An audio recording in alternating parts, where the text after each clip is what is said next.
The tropical heat of General Santos City was more intense that March afternoon when Manny Pacquiao decided to do something he had postponed for years.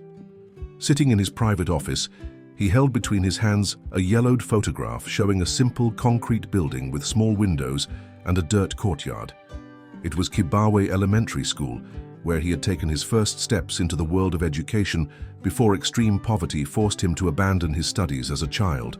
The world champion observed every detail of the image, remembering the smell of chalk mixed with the aroma of mango trees that grew in the schoolyard, and how his bare feet made noise on the cold cement floor during rainy mornings. Memories flowed like an uncontrollable current, bringing back the tired face of his first-grade teacher, Mrs. Amelia Sarmiento, a woman in her 40s who always wore faded floral dresses and had the habit of running her hand through her hair when she was worried. She had been more than an educator to him. She had been the first person to believe that that thin and shy boy, who frequently arrived at school without having eaten breakfast, could have a different future. Manny remembered how she kept cookies on her desk especially for him, and how her eyes filled with sadness when he stopped showing up to classes, forced by circumstances to work on the streets to help his family survive. The telephone rang several times on his desk, but Manny didn't answer. His mind was completely absorbed in memories of those difficult days when he sold candy and cigarettes on street corners, dreaming of returning to school and becoming someone important. He recalled how he used to walk past the gate of Kibawe Elementary School during his walks, watching children playing during recess and feeling a pang of longing mixed with regret. Even after becoming world famous, even after winning titles in 8 different boxing categories, that school continued to be a symbol of something unfinished in his life, a wound that had never completely healed. That afternoon, while observing the city's movement through his office window, Manny made a decision that would change not only his own life, but also that of many people he had left behind. He picked up his phone and called his personal assistant, instructing him to cancel all appointments for the next 3 days. He wanted to make a special visit, a visit he should have made long ago but always postponed out of fear of confronting his past and the people who had been marked by his sudden absence from school. It was time to go home, not to the luxurious mansion where he currently lived, but to the place where it all began, where his childhood dreams had been born and where he had learned the first lessons about persistence and hope. The photograph of the school trembled slightly in his hands, not from the wind coming through the window, but from the emotion that took hold of his heart. Manny knew that this visit would be more than a simple return to his origins. It would be an opportunity to reconnect with his roots, to thank the people who had planted the first seeds of his education, and mainly to somehow give back all the care and dedication he had received during those brief but precious school years. He put the photograph away in his desk drawer, took a deep breath and began to mentally plan what this reunion with his past would be like, without imagining that this decision would trigger a series of events that would deeply touch not only his own life, but also that of all those who had been part of his initial educational journey. The next morning, Manny woke up before sunrise, as he always did since his days of intensive training for big fights. Unlike other days, however, he didn't head to the boxing gym, but to his closet, where he carefully chose simple and discreet clothes, a white polo shirt, dark jeans and comfortable sneakers. He wanted to go unnoticed during his visit, not as the famous Manny Pacquiao, world boxing champion, but simply as Emmanuel, the boy who had studied at that school decades ago. While getting dressed, he thought about what it would be like to see again the hallways where he had run during recess, the classrooms where he had learned to read his first words, and the courtyard where he had made his first childhood friends. Before leaving home, Manny made some discreet calls to inquire about the current situation at Kibawe Elementary School. He discovered that the building had undergone some renovations over the years, but still maintained its basic original structure. More importantly, he learned that Mrs. Amelia Sarmiento still worked there, now as assistant principal, after more than 30 years dedicated to education. The news made his heart race. She was still there, still caring for children with the same dedication she had shown him so many years ago.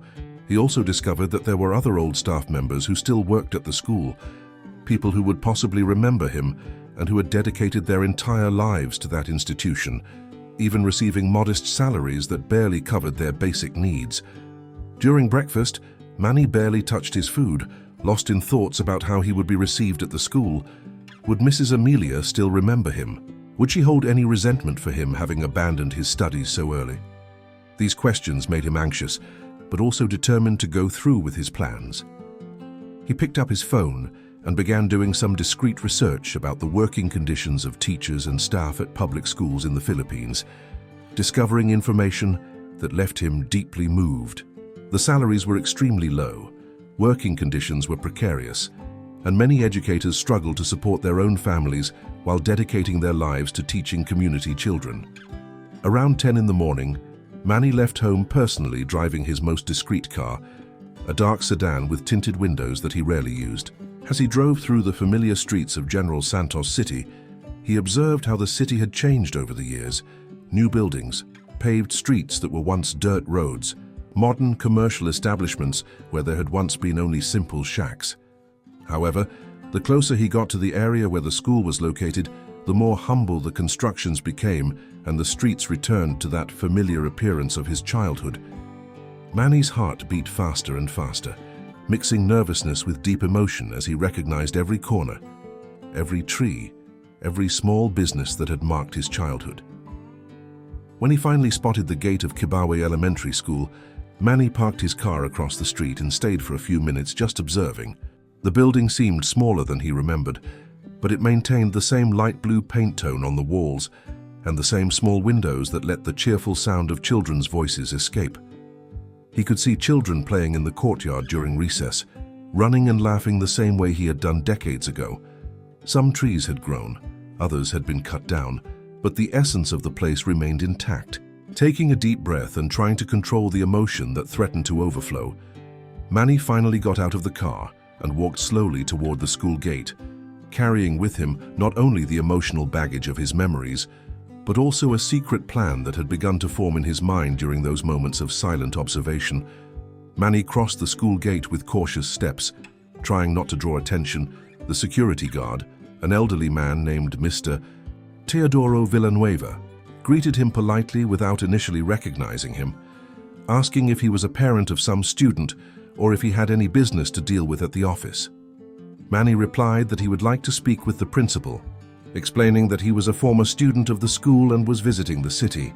The guard, noticing something familiar about the visitor's face, frowned, trying to remember where he had seen that man before, but couldn't make the connection immediately. As he walked through the courtyard toward the office, Manny observed every detail around him: the characteristic smell of chalk and cleaning supplies, the sound of teachers' voices echoing through the rooms, the noise of small feet running through the cement corridors. Upon arriving at the office, Manny encountered a middle-aged woman, Mrs. Perla Magtanggol, who had worked as a secretary for more than 15 years. She looked up from the papers she was organizing, and, for a moment, her face showed an expression of confusion, as if she were trying to recognize someone. Manny introduced himself again as a former student of the school who would like to make a visit, but avoided mentioning his full name. Mrs. Perla directed him to wait a few minutes while she checked if the assistant principal was available. During the wait, Manny observed the office walls, decorated with colorful drawings made by students, photos of school events, and certificates of recognition that the school had received over the years. When Mrs. Amelia Sarmiento appeared in the office doorway, time seemed to stop for a few seconds. She had aged, her hair was now graying and small wrinkles formed around her eyes, but her warm smile remained exactly the same. She looked at Manny for a long moment, her expression gradually changing from professional curiosity to uncertain recognition, and then to complete surprise.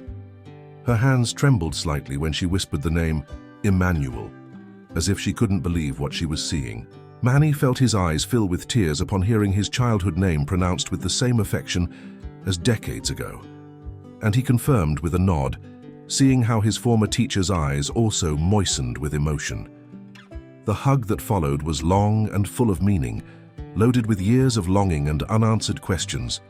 Mrs. Amelia held him as if she were embracing again that thin and shy boy who had disappeared from her classes so many years ago. She pulled him into her small office, closing the door so they could talk privately. As they sat down, she observed him attentively, as if trying to reconcile the image of the boy she had known with the successful man who was in front of her. Manny could see in her eyes the same kindness and maternal concern that had marked him during his childhood, and realized that, for her, he was still that special student she had always worried about. In the following minutes, they talked about the past, about the circumstances that had led Manny to leave school, and about how she had always wondered what had happened to him. Mrs. Amelia told him that she had followed his boxing career through newspapers and television, feeling maternal pride with each victory, but also constant sadness for not having been able to help him continue his studies when he needed it most. Manny, in turn, explained how her lessons and affection had been fundamental in shaping his character, and how he had carried her words of encouragement throughout his entire career. It was evident that this reunion was being deeply emotional for both of them, and that years of unanswered questions were finally finding their answers in that small school office where the past and present met in a touching and transformative way. During his conversation with Mrs. Amelia, Manny began to discover details about the school's current life that left him deeply moved. She told him, with a mixture of pride and concern, about how she had dedicated all these years to education, working with limited resources and constantly fighting to offer the best possible teaching to community children. Manny learned that she had raised 3 children on a teacher's modest salary, facing constant financial difficulties, but never considering leaving the profession she loved. Her eyes lit up when she talked about each class she had taught, about the children who had passed through her hands, and about how fulfilled she felt seeing her former students grow up and build their own lives, even when working conditions were challenging. Mrs. Amelia also introduced Manny to other old school staff members who still worked there. There was Mr. Patricio Hernandez, the janitor who would complete 40 years of service next month, a 65-year-old man who knew every corner of that building and had witnessed generations of children pass through those hallways. Manny was impressed to learn that Mr.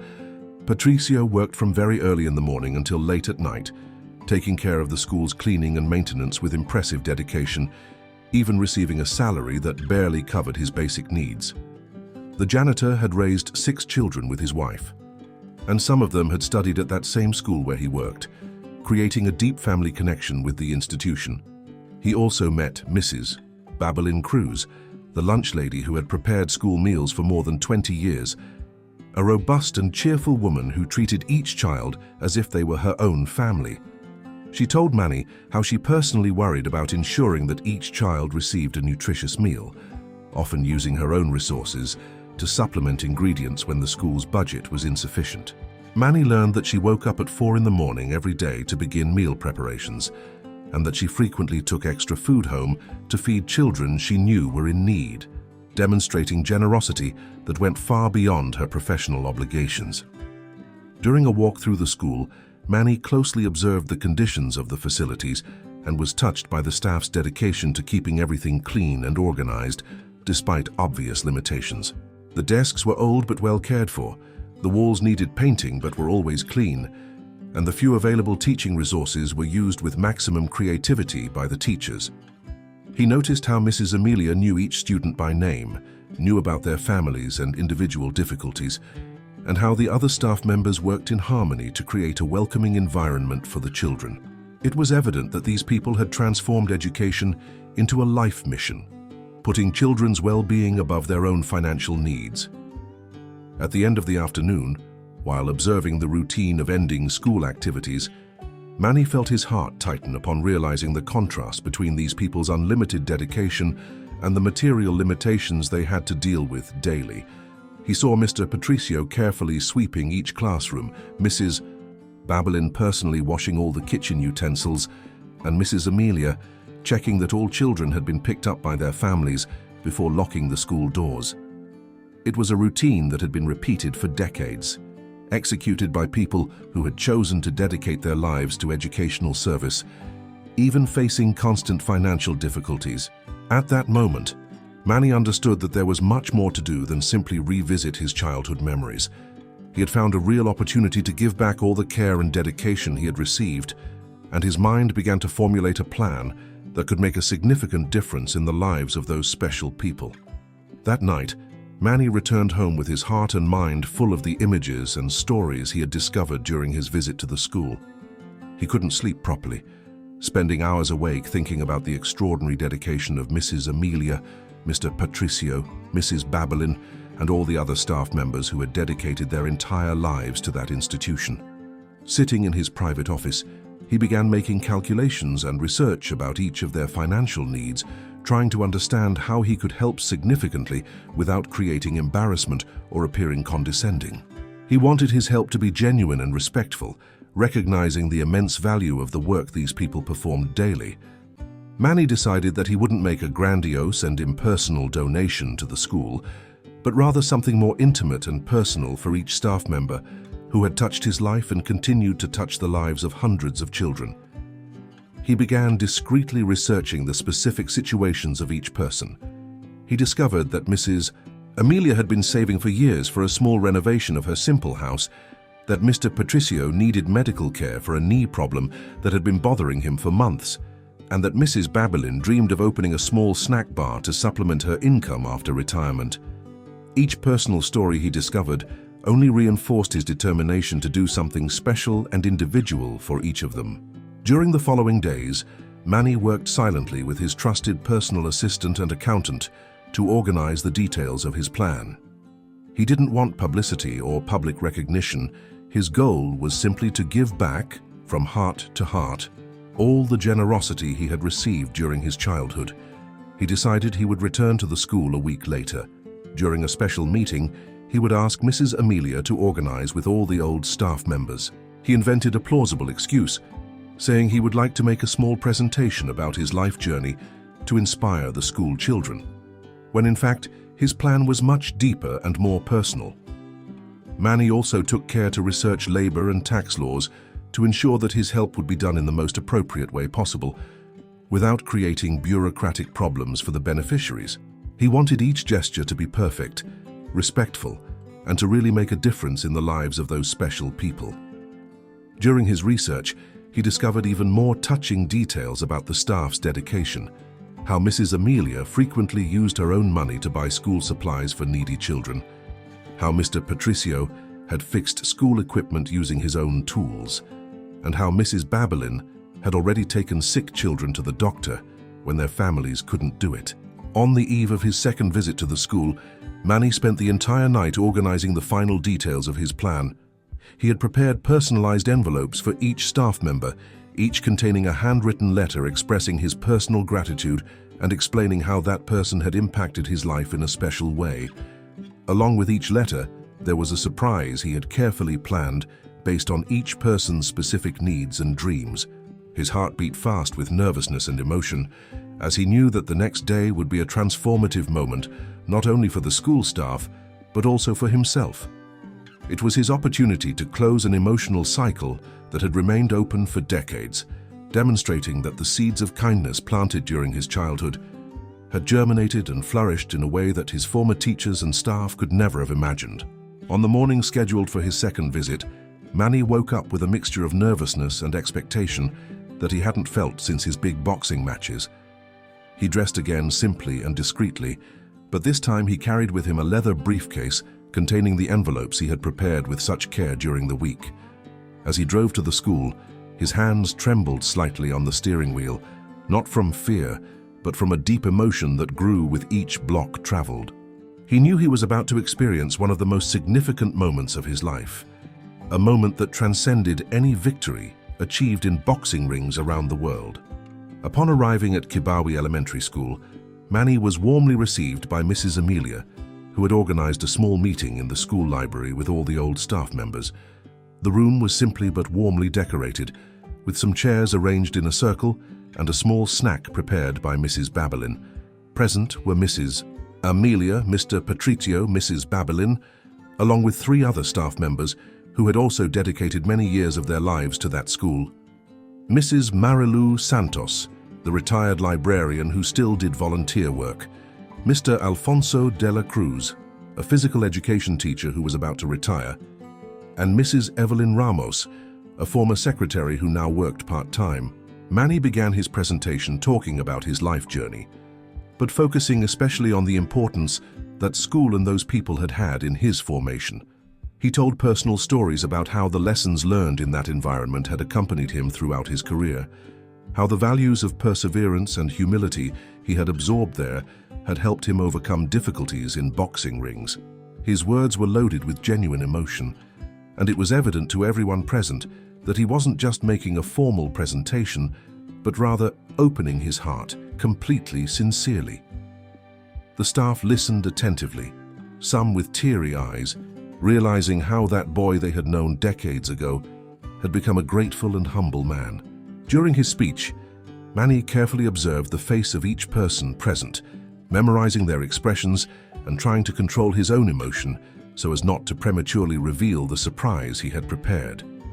He spoke about how each of them had contributed to his formation in a unique and special way, how Mrs. Amelia had planted in him the love of learning, how Mr. Patricio had taught him about dedication and hard work through his silent example, and how Mrs. Babylyn had shown him the value of generosity through her meals prepared with care. Each word was carefully chosen to express his genuine gratitude without sounding artificial or rehearsed. When Manny finally reached the moment to reveal his surprise, he asked permission to step away for a few minutes and went to get his briefcase from the car.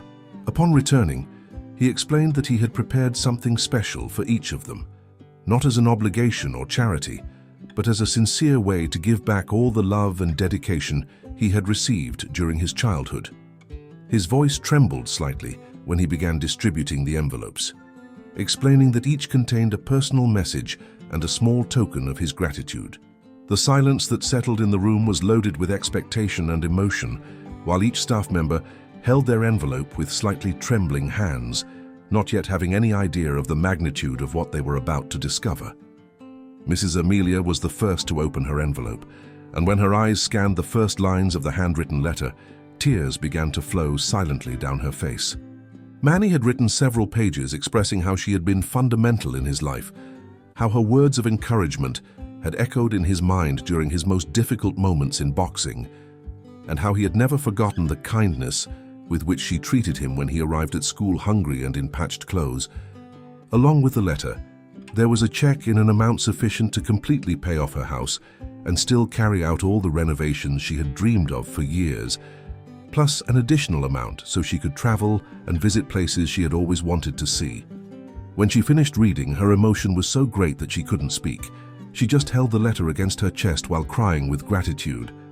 Mr. Patricio opened his envelope with trembling hands, and his habitually serious face completely transformed when he read the affectionate words Manny had written about his silent dedication and his example of honest work.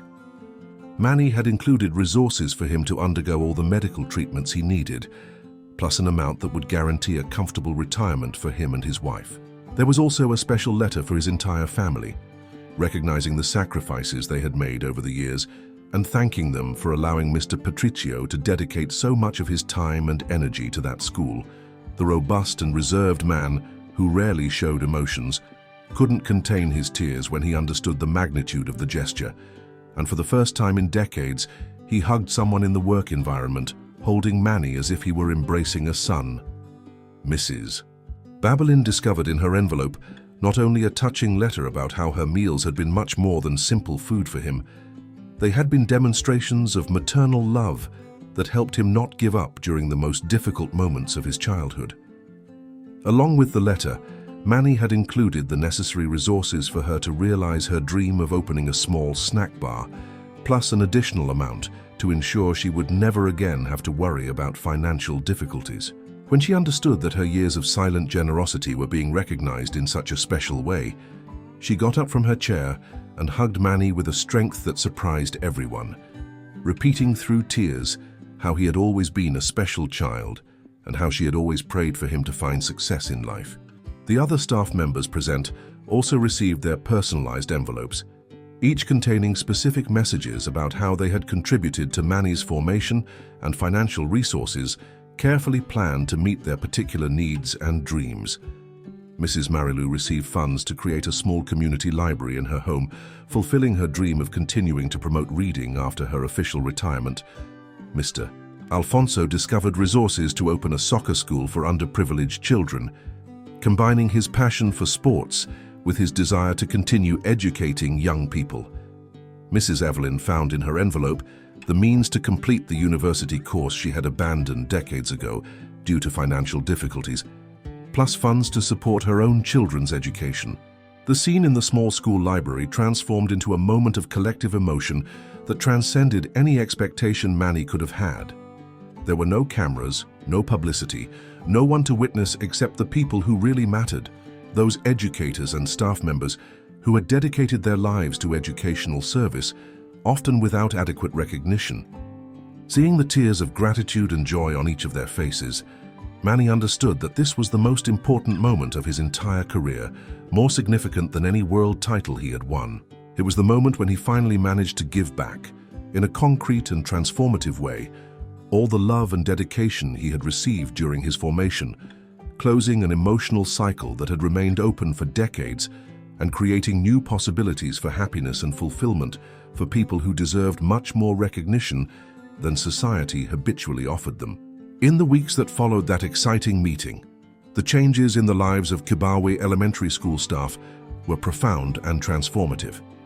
Mrs. Amelia was finally able to carry out the home renovations she had dreamed of for so many years, creating a small office where she began writing a book about her experiences as an educator, recording the touching stories of all the children who had passed through her hands over 3 decades.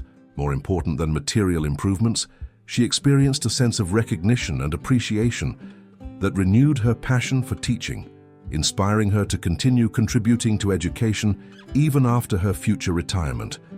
Her colleagues noticed how she regained that special sparkle in her eyes, the same contagious energy that characterized her when she was younger. Mr.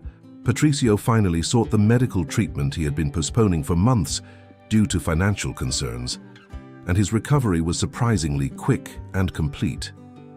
With his health restored and the security of a peaceful retirement guaranteed, he began working with even more joy and energy, transforming into a kind of mentor for younger school staff. He began teaching small maintenance and building care tricks to other janitors in the region, sharing his 40 years of experience with generosity and pride.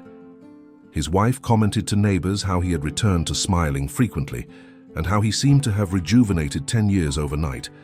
Mrs. Babylyn opened her small snack bar in a strategic location near the school, creating a business that quickly became a beloved community gathering point. She kept her prices affordable and continued demonstrating the same generosity as always, frequently offering free meals to children she knew were going through difficulties. Her establishment became an extension of her work at school, a place where she continued caring for and feeding people with the same maternal affection that had always characterized her. On weekends, she returned to school as a volunteer, helping with special events and maintaining her emotional connection with the institution that had been her second home for so many years. Manny discreetly followed the transformations in each staff member's life, feeling a deep and lasting satisfaction that surpassed any sensation he had experienced during his boxing career. He understood that this had been his most important victory, not one in a ring in front of thousands of spectators, but in a small school library, in front of people who truly mattered to his formation as a human being. The world champion realized that financial success and fame only had real value when they could be shared with those who had contributed to his journey, and that true greatness lay in the ability to give back love with love, dedication with gratitude. During a follow-up visit to the school, some months later, Manny was invited by Mrs. Amelia to see a new tradition that had been created, a mural at the school entrance where inspirational messages from former students who had managed to overcome difficulties and achieve their dreams were recorded. In the center of the mural, there was a simple plaque that read, "Small acts of kindness plant seeds that bloom forever." Mrs. Amelia explained that this phrase had been inspired by her experience with Manny, and that it was now used to teach children about the importance of gratitude and generosity. Seeing that simple but deeply meaningful tribute, Manny understood that his greatest achievement had not been defeating famous opponents or winning world belts, but rather managing to transform recognition of his own fortune into a source of happiness and hope for other people. At that moment, watching children play in the same courtyard where he had run decades ago, He knew he had found the true meaning of victory, the ability to use his blessings to bless others, creating an infinite cycle of kindness that would continue impacting lives long after his own story was forgotten. Leave your like and subscribe to our channel so you don't miss the next cases.